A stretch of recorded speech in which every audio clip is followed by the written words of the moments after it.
Forex itu scam, nggak ada yang kaya dari trading. Semua broker manipulatif. Sering dengar omongan kayak gitu? Kalau iya, tenang, lu nggak sendirian. Banyak banget orang yang percaya kalau Forex itu penuh tipu-tipu. Dan jujur aja, gua ngerti kenapa. Tapi sebelum lu percaya mentah-mentah, coba pikir, beneran nggak ada yang kaya dari trading Forex? Apa beneran semua broker itu gelap dan curang? Dan di video ini gue bakal bedah semuanya tanpa basa-basi. Jangan sampai mindset lu kejebak mitos yang bikin lu takut sebelum memulai. Tapi sebelum gue mulai, gue mau jawab dulu soal pernyataan ini. Katanya, nggak ada orang yang benar-benar kaya dari trading forex. Tapi kalau kita cari fakta dan kebenarannya, beda. Nah, pernah denger George Soros dong? Lagi-lagi namanya di bawah. Tapi tunggu dulu, gua nggak berlindung di belakang Soros. Jadi gini, dia bukan cuman kaya, tapi literally dia mengguncangkan pasar dunia lewat trading mata uang. Tahun 1992, dia nge-short mata uang pound sterling. Dia melihat kalau Inggris itu nggak bisa mempertahankan nilai GBP-nya di dalam IRM. Karena suku bunga yang tinggi bikin ekonomi Inggris itu kesulitan. Nah, Soros dan hedge fund-nya itu Quantum Fund meminjam GBP dalam jumlah besar sebagai leverage, kemudian langsung menjualnya ke pasar dan menukarkan ke mata uang lain yang lebih kuat dalam IRM, berarti Deutsche Mark. Nah, dan Bank of England coba pertahanin nilai tukarnya dengan intervensi besar-besaran, tapi akhirnya mereka kehabisan cadangan devisa dan terpaksa harus keluar dari IRM. Pound sterling anjlok drastis dan Soros keluar dengan cuan sekitar $1 miliar dalam satu malam. Tapi di sini kita harus luruskan, apakah Soros trading forex seperti retail? Jawabannya tentu enggak. Dia nggak scalping dan dia nggak pakai indikator teknikal buat cari entry di time frame kecil.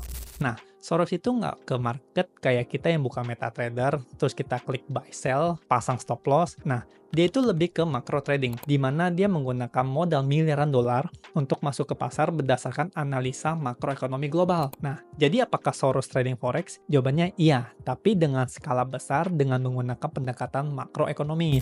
Nah, bisa nggak sih sukses dari trading forex saja sampai jadi billionaire? Faktanya nggak ada individu trader forex retail yang masuk ke Forbes sebagai billionaire. Tapi mayoritas orang kaya di dunia trading itu akhirnya diversifikasi income mereka, entah itu investasi saham cari bagger, masuk ke indeks, atau ke FR, atau lewat bangun hedge fund sendiri. Bisa buka bisnis atau jual kursus edukasi atau mentoring pada akhirnya. Tapi akhirnya dia dikenal sebagai investor dan filantropis. Jadi kalau ada yang bilang nggak ada yang kaya dari trading forex, ya kurang tepat juga. Ada yang sukses dan banyak yang kaya, tapi mereka itu low profile. Tapi suksesnya itu bukan sekedar trading dengan MetaTrader dari kamar terus tiba-tiba keluar jadi punya miliaran dolar. Nggak kayak gitu. Pertanyaan selanjutnya, forex itu banyak scam. Nah, sekarang di sini pernyataannya 50-50. Sebagian benar dan sebagian masih misleading. Ingat nggak? Banyak penipuan pakai nama forex buat nipu orang, kayak robot trading abal-abal, skema ponzi, trading tanpa rugi, trading pasti untung sekian persen, binary option, dan broker bodong yang semuanya itu beneran ada. Tapi ini bukan berarti forex itu sendiri yang scam. Bayangin gini, lu masuk ke dunia bisnis,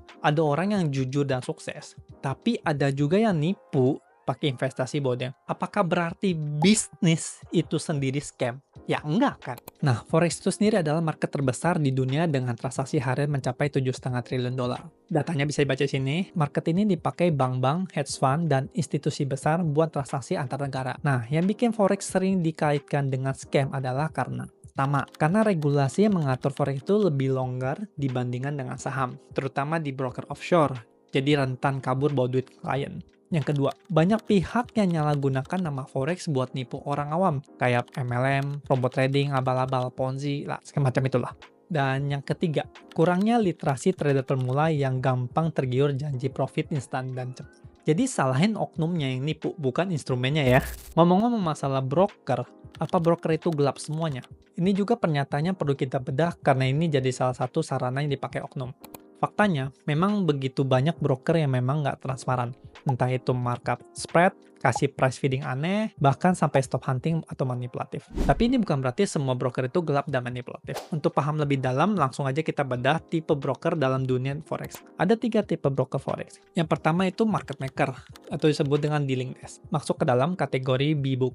Tipe broker ini jadi lawan trading kita alias counterparty. Jadi kita untung, broker rugi, broker untung, kita rugi. Mereka bisa atur harga sendiri dan seringkali markup spread dan manipulasi. Bisa konflik of interest, tapi broker yang besar itu regulated dan punya reputasi dan biasanya tetap aman walaupun market maker, tapi tetap ada resiko. Yang kedua, ECN atau Electronic Communication Network. Itu masuk dalam kategori e-book. Ini broker yang langsung connect ke market antar bank alias langsung masuk ke liquidity provider tanpa intercept dari broker. Biasanya punya spread lebih ketat, tapi ada komisi dan itu relatif lebih besar. Dan biasanya harga yang diberikan lebih transparan tanpa request atau price feeding. Dan biasanya minimum deposit mulai dari 1.000 sampai 10.000 ke atas. Dan yang ketiga, straight through processing, atau ini masuk ke e-book atau b-book. Mirip dengan ECN, tapi bedanya ada tambahan layer perantara ke bank. Dan spreadnya lebih besar dibandingkan dengan ECN, tapi lebih kecil dari market maker. Jadi kalau ada yang bilang broker forex itu semuanya gelap, jawabannya nggak sesederhana itu. Broker itu ada yang transparan dan ada yang nggak, tergantung regulasi dan sistem operasionalnya. Terus, e-book dan b-book, mana yang lebih bagus? E-book atau ECN atau STP itu lebih transparan, karena broker nggak untung dari loss kita. Tapi biasanya butuh modal lebih besar dan ada biaya komisi. B-book atau market maker bisa kasih spread lebih rendah atau tanpa komisi. Tapi ada resiko broker main harga atau price feeding kalau regulasinya nggak ketat. Ada juga yang disebut dengan broker hybrid. Nah, mereka bisa jalanin model A-book dan B-book sekaligus, tergantung jenis akun yang ditawarkan.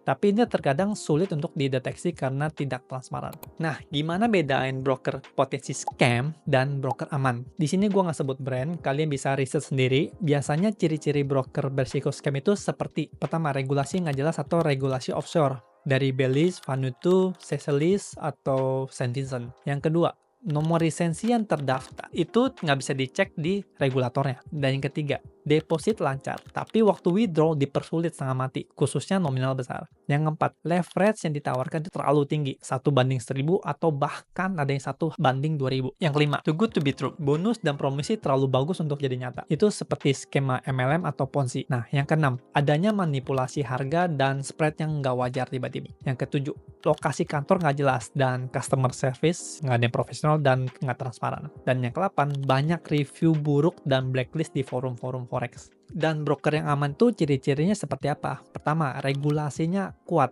Contoh, kalau beroperasi di Indonesia di bawah pengawasan Bapeti. Kalau offshore, terregulasi seperti ASIC, Australia, FCA, CFTC, atau MES. Yang kedua, biasanya broker tipe ECN atau STP, tapi ada juga yang market maker. Yang ketiga, proses deposit dan withdraw lancar, biasanya 1-2 hari tanpa drama. Yang keempat, harga dan spread wajar tanpa manipulasi atau price feeding. Yang kelima, terpampang jelas adanya segregated fund di website mereka. Yang keenam, leverage lebih rendah, biasanya start dari 1:10 sampai 1:100, itu pun udah maksimal.